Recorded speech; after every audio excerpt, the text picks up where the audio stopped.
Silakan klik tombol subscribe dan aktifkan notifikasi pada tombol lonceng supaya tidak tertinggal video seputar misteri dan pembahasan menarik lainnya, dan klik tombol like juga jika sahabat menyukai video ini.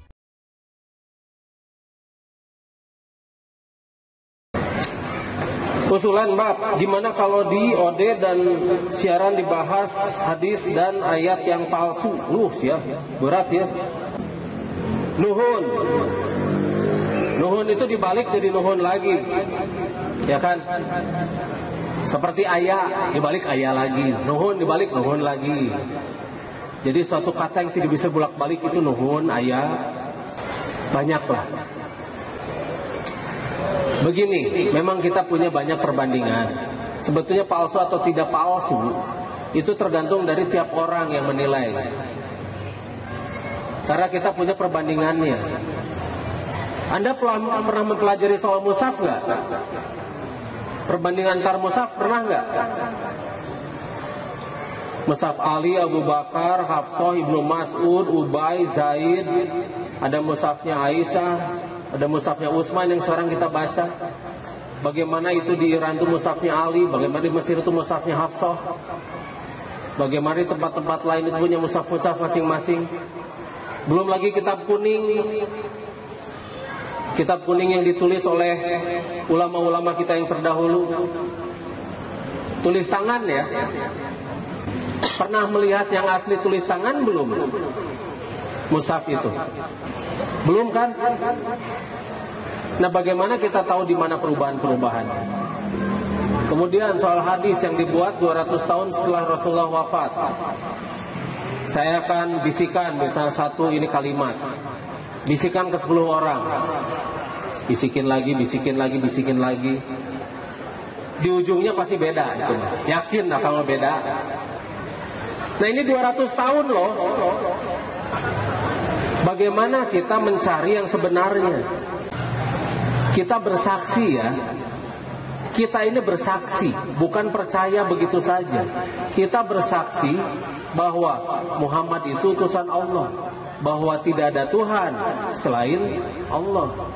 Otomatis kita harus menelusuri yang sebenarnya, karena itu adalah perintah Allah untuk berpikir, untuk mengklarifikasi. Kita nurut siapa? Nurut pada Allah atau nurut pada orang? Saya nanya, kita menurut pada Allah atau nurut pada orang?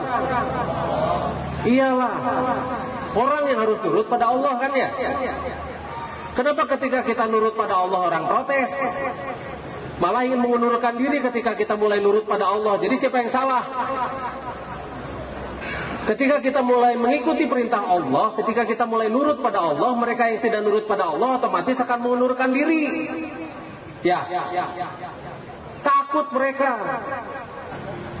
Takut. Nah, makanya, tapi mereka memutarbalikan fakta. Memutarbalikan fakta seolah-olah kita itu hendak menghancurkan Islam. Waduh, itu teh jauh panggang daripada api. Tidak. Justru kitalah yang akan menegakkan itu, karena Islam itu artinya aslamu, yang berarti menyelamatkan. Semua yang menyelamatkan itu adalah Islami. Semua yang mengajarkan adu domba, permusuhan, menjelek-jelekan orang lain, itu bukan Islami. Bergibah bagus nggak? Tidak. Memfitnah orang bagus nggak? Menjelek-jelekan orang lain bagus tidak? Iya, itu kan ajaran Islam ya. Yang melarang itu ajaran Islam kan ya? Iya. Dan yang dilakukan oleh mereka yang mengundurkan diri itu adalah hal-hal semacam begitu. Kerjanya bergibah, menjelek-jelekan orang, takut ketika kita mulai membuka kebenaran. Akhirnya mereka mengundurkan diri. Karena kita tidak bisa diradikalisasi. Kita tidak bisa dijadikan alat-alat mereka untuk memecah belah umat. Nah, itu. Jadi sekali lagi, kita masih menghargai Pancasila dan Undang-Undang Dasar 1945. Kita masih menghargai negara ini. NKRI itu harga mati. Kita tidak mau ada pecah belah di antara umat. Kita tidak mau negara ini jadi federal. Kita tidak mau negara ini menjadi kehilangan jati dirinya. Tidak mau. Negara ini banyak sekali budaya. Kenapa budaya ini hendak dihilangkan menjadi satu budaya import dari luar? Kita ada budaya Sunda, Jawa, dan sebagainya. Kenapa ini harus dihilangkan? Kenapa budaya-budaya ini disebut syirik oleh mereka? Siapa sih yang Islami di sini? Mereka itu memaklumi. Jadi siapa ya yang Islam itu yang memaklumi atau mereka yang tidak memaklumi? Ketika Rasulullah dilempari dan Rasulullah itu bersabar, karena Rasulullah memaklumi mereka, sudah biarkan saja. Mereka kan belum paham. Itu mah kata Gus Dur. Kata Gus Dur seperti itu, biarin saja. Mereka kan belum mengerti, mereka kan belum paham. Kenapa kita tidak memahami mereka? Kenapa kita tidak memaklumi mereka? Biarkan saja mereka berbicara apapun, kita tetap maju. Ada ya istilah, manusia menggonggong kafilah berlalu. Gak apa-apa, gak apa-apa. Yang jelas, kita move on. Sekali lagi, kita akan move on.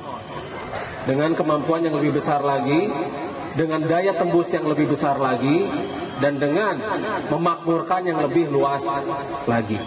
Waktu itu pernah kan kita belajar pupuk dan sebagainya. Tolong sebarkan juga. Karena itu akan tetap kita sebarkan itu. Itu sangat penting pertanian.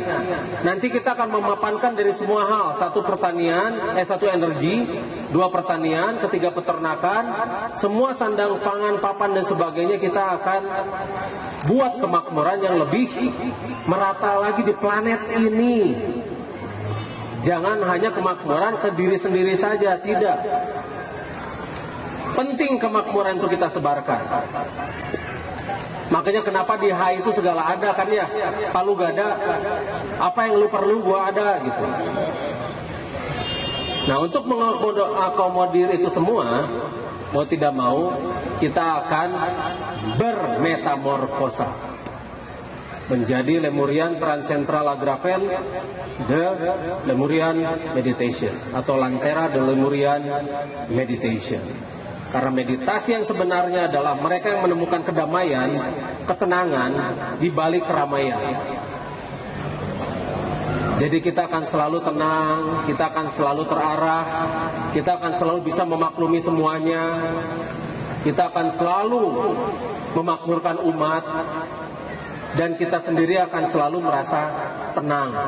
Karena kita sangat diayomi, dan kita bersatu dengan Sang Maha Pencipta, dengan Sang Rob, dengan Allah Subhanahu wa Ta'ala. Salah nggak? Seperti itu. Sok gedor lagi hati nurani.